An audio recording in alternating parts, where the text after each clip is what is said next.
नाज़रीन अस्सलाम वालेकुम, आप देख रहे हैं सियासी टीवी। कौमी ख़ुनामे में आप सबका इस्तकबाल है। मैं मोहम्मद सिद्दीक़। सबसे पहले सुर्खियों पे एक नज़र डालते हैं। ज़ीवनी इंतखाबात में इंडिया इत्तेहाद का शानदार मुजाहरा, 13 में से 10 सीटों पर आगे। एनडीए महज 2 सीट तक सिमट गई। जम्मू कश्मीर का निज़ाम दिल्ली की तर्ज पर चलाया जाएगा, वज़ारत दाखिला का फैसला। कांग्रेस की तशवीश, कहा जम्मू कश्मीर को मुकम्मल रियासत का दर्जा देने का इरादा नहीं रखती बीजेपी।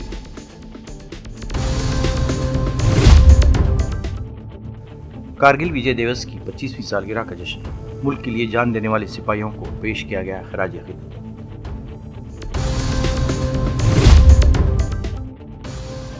एशिया के अमीर तरीन शख्स मुकेश अंबानी के बेटे अनंत अंबानी की शादी मुंबई में धूमधाम से अंजाम पाई।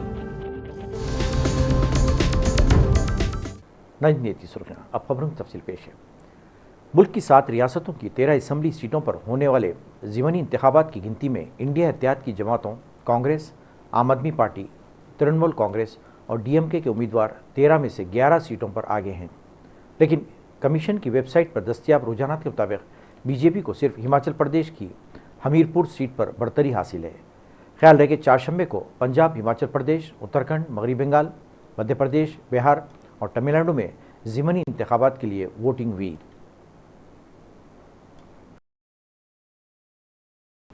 मरकजी हुकूमत ने जम्मू कश्मीर के निज़ाम को दिल्ली की तर्ज पर चलाने का फैसला कर लिया है।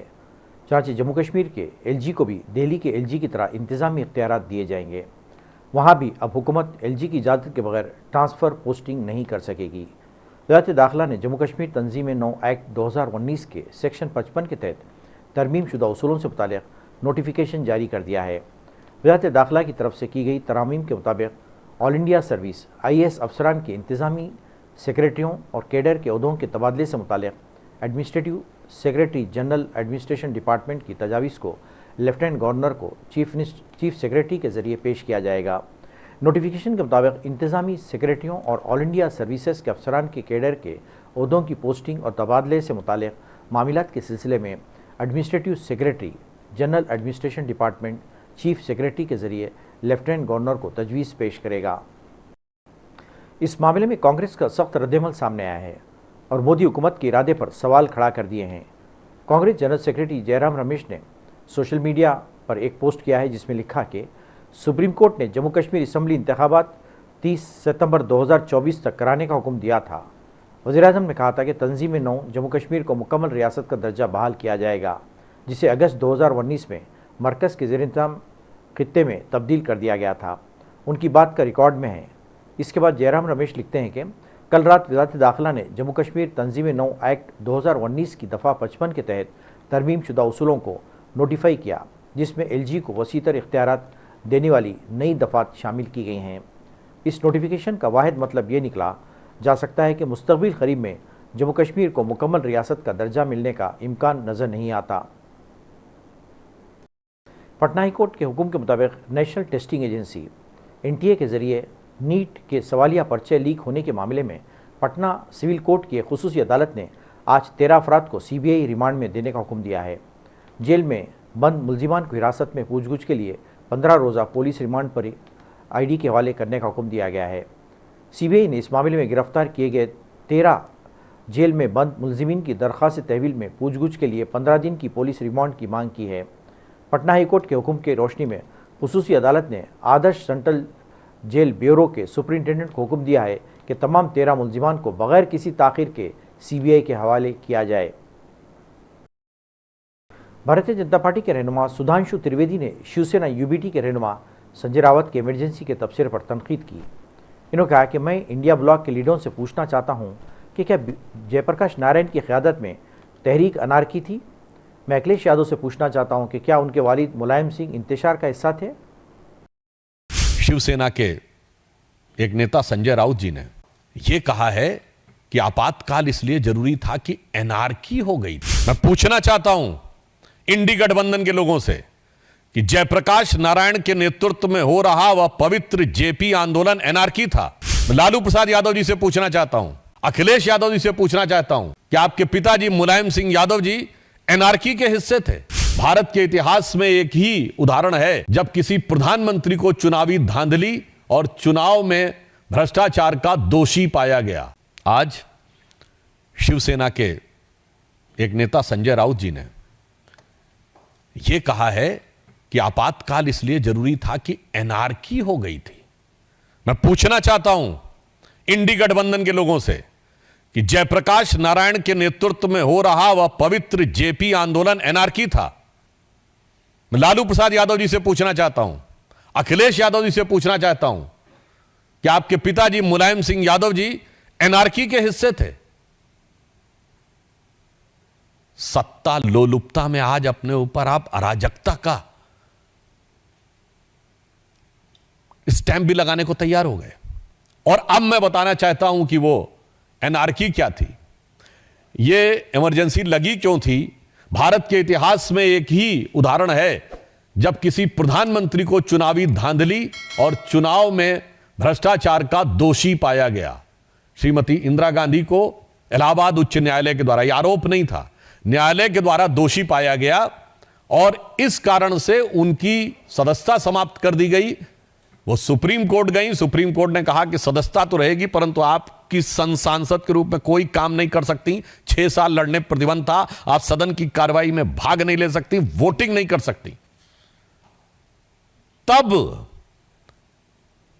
ये इमरजेंसी लगाकर वो जो संविधान का 38वां और 39वां संशोधन था वो रेट्रोस्पेक्टिवली लगाया गया, यानी भूतलक्षी प्रभाव से लगाया गया कि और प्रधानमंत्री पर कोई टिप्पणी कोर्ट नहीं कर सकता, प्रधानमंत्री के किसी निर्णय की कोई समीक्षा नहीं कर सकता।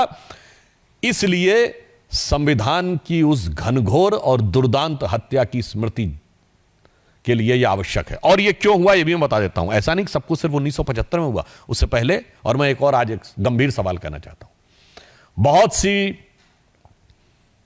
फॉरेन की इंटेलिजेंस एजेंसीज की रिपोर्ट्स जो डिक्लासिफाइड हो चुकी हैं और कईयों ने पब्लिश भी किया है, मैं इस कैविएट के साथ बोल रहा हूं, कांग्रेस पार्टी को उसमें अगर आपत्ति है और हिम्मत है तो उन पर मुकदमा करना चाहिए।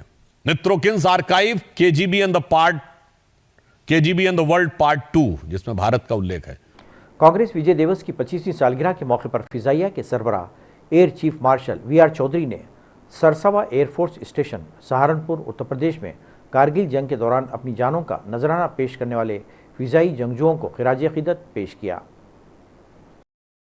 इस मौके पर सरसावा एयर स्टेशन में एक शो का भी एहतमाम किया गया, जिसमें फिजाइया के बहादुर जवानों ने अपने हैरतअंगेज करतब पेश किए। Air chief marshal VR Chaudhari भी इस मौके पर मौजूद थे। इन्होंने कहा कि कारगिल में पाकिस्तान के खिलाफ जंग की शानदार कामयाबी को कभी फरामोश नहीं किया जा सकता। झारखंड के वज़ीर आला हेमंत सोरेन ने आज कांग्रेस पार्लिमानी पार्टी की लीडर सोनिया गांधी से उनकी रिहाइशगाह पर मुलाकात की और आने वाले असम्बली इंतखाबात पर तबादले ख्याल किया। हेमंत सोरेन ने अपने ट्विटर हैंडल पर यह मालूमात शेयर की हैं। इन्होंने मुलाकात की तस्वीर भी पोस्ट की है, जिसमें वो अपनी अहलिया कल्पना सोरेन के साथ सोनिया गांधी से मिल रहे हैं। इन्होंने बताया कि वो जमानत पर जेल से बाहर आने के बाद मोहतरमा सोनिया गांधी से नहीं मिले थे, इसलिए वो इसे उनकी रिहाइशगाह पर मिलने गए। इस मुलाकात के दौरान इन्होंने सोनिया गांधी से झारखंड में होने वाली असम्बली इंतखाबात के बारे में भी तबादले ख्याल किया। स्पाइसजेट के अमले के रुकन JCISF अफसर को थप्पड़ मारने के इल्ज़ाम में मुअत्तल किया गया था। नीए के सनसनी खेज इल्ज़ाम लगाया है कि अफसर ने इस CISF के अफसर ने ड्यूटी के दौरान उनके साथ ज़्यादती करने की कोशिश की, जबकि उनके साथ रात गुजारने के लिए वो इस खातून मेंबर को मुसलसल धमकियाँ दे रहा था। कहाँ जा रही हो गिरिराज सर जो थे, कहाँ जा रही हो, हमें भी अपना सेवा पाने का मौका दो, एक रात रुकने का क्या लोगी, तुम मेरा कहाँ मान लो, तुम चैन मिलेगा तुम्हें। मैंने कहा मैं पुलिस कंप्लेन कर दूंगी। तो वो कहता है कि तुम मेरा तो कुछ बिगाड़ नहीं सकती हो, तुम जैसी बाजारू औरत मैंने बहुत देखा है। रोज सुबह 4:30 बजे, मतलब रोज़ मैं वही काम करती हूँ, 11 तारीख की बात है, सुबह 4:30 बजे मैं अपना काम ही करी थी। तो बोलता है सीधे सीधे कहाँ जा रही हो गिरिराज सर जो थे, कहाँ जा रही हो, हमें भी अपना सेवा पाने का मौका दो। फिर मैंने कहा लेडीज़ कांस्टेबल को बुलाओ मेरे फ्रिस्किंग के लिए। तो कहता है एक, मतलब फिर उसने वापस बात अपना हो गया कि एक रात रुकने का क्या लोगी, तुम मेरा कहाँ मान लो, तुम चैन मिलेगा तुम्हें, तुम्हारा काम जल्दी हो जाएगा ऐसे। तो फिर मैंने कहा मैं पुलिस कंप्लेन कर दूंगी। तो वो कहता है कि तुम मेरा तो कुछ बिगाड़ नहीं सकती हो, तुम जैसी बाजारू औरत मैंने बहुत देखा है, तुम्हारी नौकरी निकलवा दूंगा, तुम्हें भीख मांगने का हो जाएगा अगर तुम मेरा कहानी मानोगी। मामला आपने दर्ज कराया, उसके पहले इन्होंने भी मामला दर्ज कराया? उन्होंने पहले दर्ज करवाया जी, फिर आपने दर्ज कराया। हाँ। तो मतलब ये जो तमाम आरोप आपने लगाए, हालांकि कल आपको जमानत भी मिली, जांच तो नहीं, जांच का विषय है, आगे भी कोई कंप्लेन करिए पुलिस के अलावा? पुलिस के अलावा कहीं कंप्लेन नहीं किया है मैंने। आप चूंकि जिस कंपनी में काम करते हैं वो कंपनी भी आपके साथ है, ये जो घटनाक्रम है पहली बार कितनी लंबी आपकी सर्विस हो गई यहाँ पर? मुझे स्पाइसजेट में 5 साल कंप्लीट होने वाला है, दिसंबर में मेरा पूरा 5 साल हो जाएगा। और मैंने काफ़ी अलग अलग एयरपोर्ट में भी काम किया है और मैं भी सिक्योरिटी डिपार्टमेंट से हूँ। मुझे अच्छे से रूल रेगुलेशंस क्या है मुझे सब पता है कि एक एयरपोर्ट में कैसे क्या काम करना है। तो उनका ये स्टेटमेंट है कि मैं ज़बरदस्ती कर रही हूँ अंदर जाने के लिए, और मेरे पास वो वैलिड कार्ड भी नहीं है। जो AEP होता है, हमारा जो एयरपोर्ट एंट्री परमिट कार्ड होता है, वो ब्यूरो ऑफ सिविल एविएशन से जो अथॉरिटी मिलता है उसके थ्रू हमें वो AEP मिलता है कि आप एप्लीकेबल हो अंदर जाने के लिए। तो उनका ये भी स्टेटमेंट है कि मैंने गलत AEP दिखाया और मैं बहस कर रही हूँ। तो गलत AEP होगा तो मुझे वहाँ पे मैं काम ही क्यों करूँगी? मैं भी तो एक सिक्योरिटी डिपार्टमेंट से हूँ, मेरा जो पोस्ट है स्पाइसजेट में सीनियर सिक्योरिटी एग्जीक्यूटिव है। तो उनका जो स्टेटमेंट है कि एक तो गलत बोल रहे हैं, फिर गलत स्टेटमेंट दे रहे हैं कि मैं ज़बरदस्ती कर रही हूँ, मुझे जाने दो। हम रोज़ जाते हैं, ऐसा कोई फर्स्ट डे नहीं है कि हम पहली बार काम कर रहे हैं वहाँ पे। और मोस्टली वहाँ पे CI मतलब हम फीमेल स्टाफ ही जाते हैं। एक दिन मैं गई तो अनदर डे कोई अदर लड़की जाती है। आप चूंकि काफ़ी लंबे समय से आपने बताया तकरीबन 5 साल आपको सर्विस में होने वाले हैं, जो ASI यहाँ पर तैनात है उनसे पहले भी कभी आपकी कोई मुलाकात हुई? क्योंकि वो भी वहाँ पर वो जो स्टाफ था, अब हम लोग रोज़ CI सबसे कांटेक्ट तो करते हैं, बट फीमेल से हमारा ज़्यादा कोऑर्डिनेट होता है। मेल स्टाफ है, उनका काम होता है हम स्लिप दे देते हैं, उनका काम है एंट्री करना, सिक्योरिटी जो भी उनका सिक्योरिटी रोल है। जो HLV गेट में केटरिंग गाड़ी थी उनको फ्रिस्किंग करना, वो उनका काम होता है। हम उनसे बात ही नहीं करते हैं, अपना गए स्लिप दिया काम ख़त्म। फीमेल स्टाफ है तो हम सीधा अंदर चल जाते हैं फ्रिस्किंग के लिए।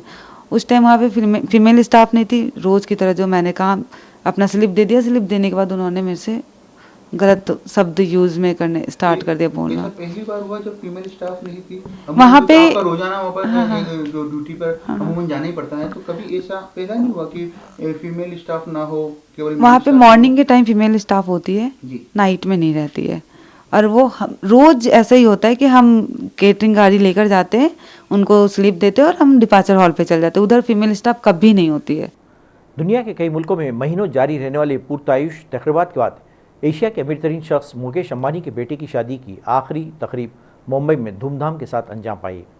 रिलायंस इंडस्ट्रीज़ के चेयरमैन मुकेश अंबानी के बेटे Anant Ambani pharma tycoon वेरियन merchant की बेटी राधिका मर्चेंट के साथ शादी के बंधन में बंध गए। गुज़िश्ता शब ये जोड़ा मुंबई के जियो वर्ल्ड कन्वेंशन सेंटर में रिवायती हिंदू तकरीब में शादी की। अनंत अंबानी और राधिका मर्चेंट की इस आलीशान मुल्क की सबसे महंगी तरीन समझी जाने वाली शादी में पूरा बॉलीवुड मौजूद था, जबकि तकरीब में बड़े बड़े स्टार जोश व खरोश के साथ थिरकते नाचते गाते नजर आए। रजनीकांत, माधुरी दीक्षित, अनिल कपूर, सलमान खान, जैकी श्रॉफ समेत बॉलीवुड के सरकर्दा अदाकार इस मौके पर थिरकते नजर आए। नाज़रीन, आखिर में सुर्खियों पे एक और नज़र। ज़ीवनी इंतखाबात में इंडिया इत्तेहाद का शानदार मुजाहरा, 13 में से 10 सीटों पर आगे, NDA महज 2 सीट तक सिमट गई।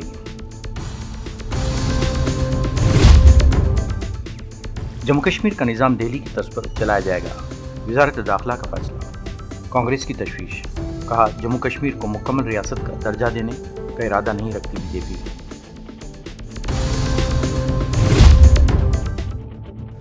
कारगिल विजय दिवस की 25वीं सालगिरह का जश्न, मुल्क के लिए जान देने वाले सिपाहियों को पेश किया गया खराज अक़ीदत।